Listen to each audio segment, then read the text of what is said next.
បាទសូមជម្រាបសួរនិងសួស្តីអ្នកទាំងអស់គ្នាថ្ងៃនេះយើងមករៀនមេរៀនថ្មីបន្ទាប់ទៀតដែលយើងរៀនអំពីរបៀបនៃការគូរផ្លែក្រូចលើដុំឥដ្ឋបាទអញ្ចឹងយើងរំលឹកបន្តិចដើម្បីគូររូបមួយបានល្អយើងត្រូវគិតទៅលើ3ចំណុច1ទាក់ទងនឹងប្លង់2ទាក់ទងនឹងទម្រង់3បច្ចេកទេសនៃការផាត់មេរៀនមុនយើងរៀនតែវត្ថុមួយដាច់ដោយ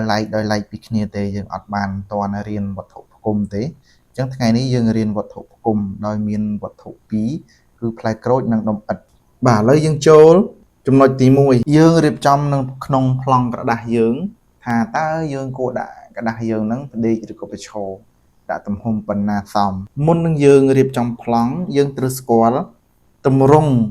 រួមរបស់វត្ថុទាំងពីរនឹងសិនវត្ថុ1មានទម្រង់រួម1វត្ថុ2មានទម្រង់រួម3ចាំណាកន្លែងហ្នឹងតាអញ្ចឹងយើងរកទម្រង់រួមរបស់វាឥ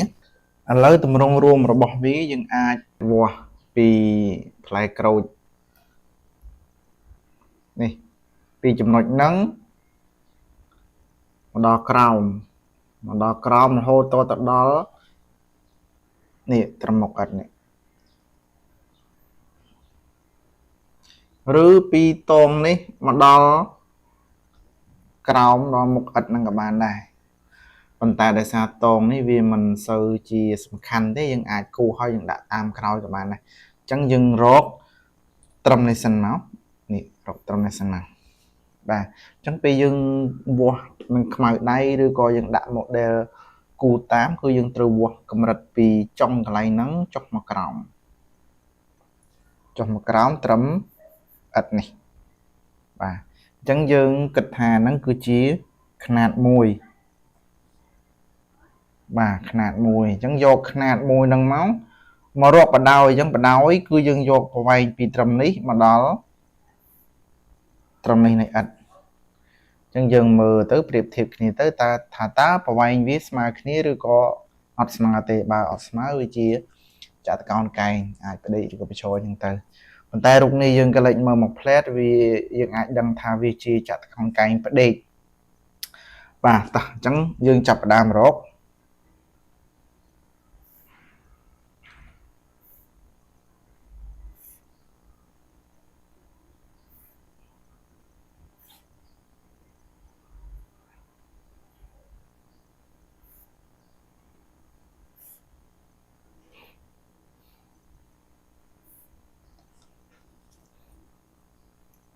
អូខេតម្រងរួមវាប៉ុណ្ណឹងបាទអញ្ចឹងយើងយកនេះប្រវែងទទឹងនេះយើងឃើញថាវាជាចតុកោណកែងផ្ដេកអញ្ចឹងយើងយកប្រវែងទទឹងប៉ុណ្ណឹង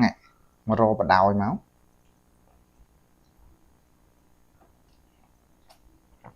បាទហ្នឹងគឺជាប្រវែងបដោយមួយហើយយកប្រវែងទទឹងសំទោសហើយយើងយកមករកប្រវែងបដោយនេះបាទអញ្ចឹងនេះຂະຫນាត1អានេះក៏ຂະຫນាត1ដែរអញ្ចឹងទៅត្រឹមនេះថែមមកប្រវែងនេះទៀតយើងអាចថាវាយើងអាចថាຂະຫນាតវា1គុណនឹង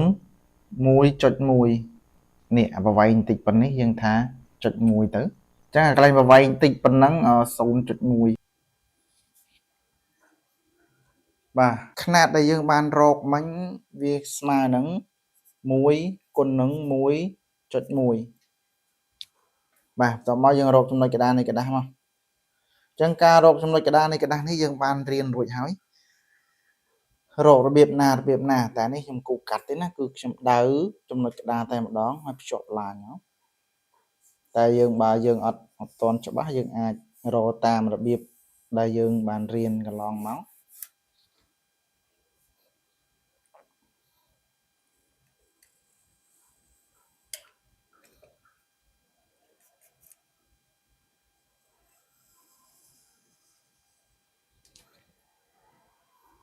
អូខេលំអៀងតិចតួចតាអញ្ចឹងរូបនេះគឺ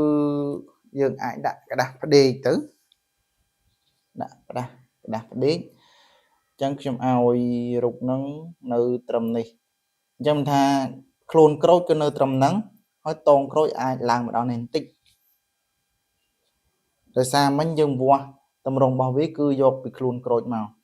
អូខេតែអញ្ចឹងយើងចាប់ដើមរកតម្រងរបស់វាទាំងអស់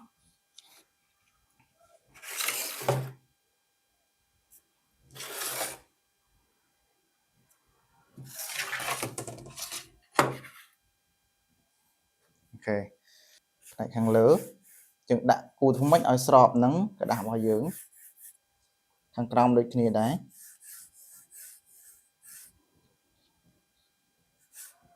វាតិចតួចមកអីចាំស្រេតាមក្រោយបាទអញ្ចឹងដោយຂະຫນាតរបស់យើង1 គុណនឹង 1.1 អញ្ចឹងប្រវាយប៉ុណ្ណេះមិញដោយសារវាស្មើគ្នាទាំងអស់ទេនេះស្មើគ្នាទាំងអស់ទេអញ្ចឹងយើងត្រូវប្រិចវាបន្តិចមកគ្នាប្រិចបន្តិចគ្នាប្រិចបន្តិចដែរមក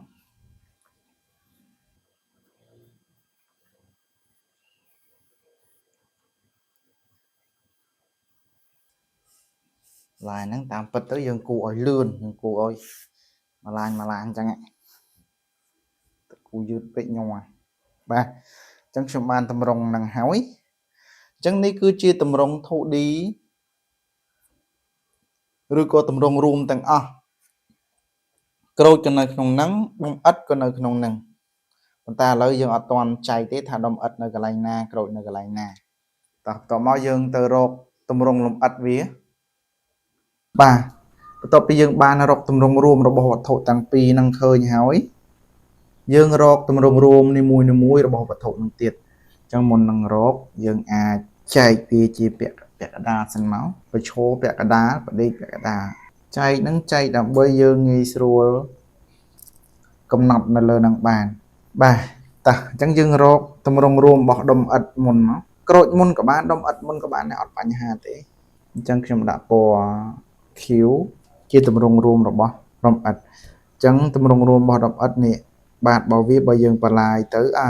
កតុយរបស់វាបើយើងបន្លាយទៅវាចាប់ត្រឹមហ្នឹងហើយបានមកនេះវិញអញ្ចឹង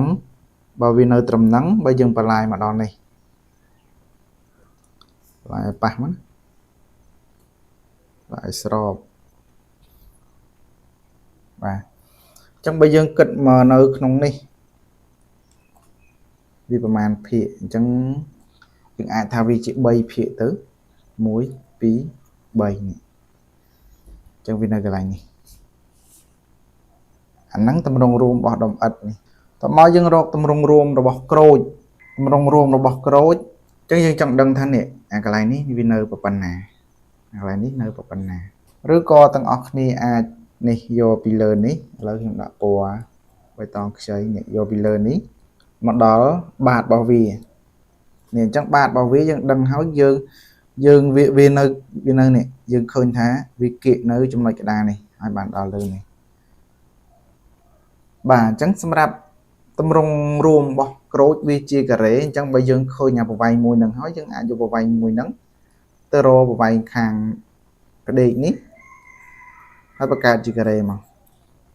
បានដូចគ្នាបាទតើអញ្ចឹងយើងសង្កេតឃើញថា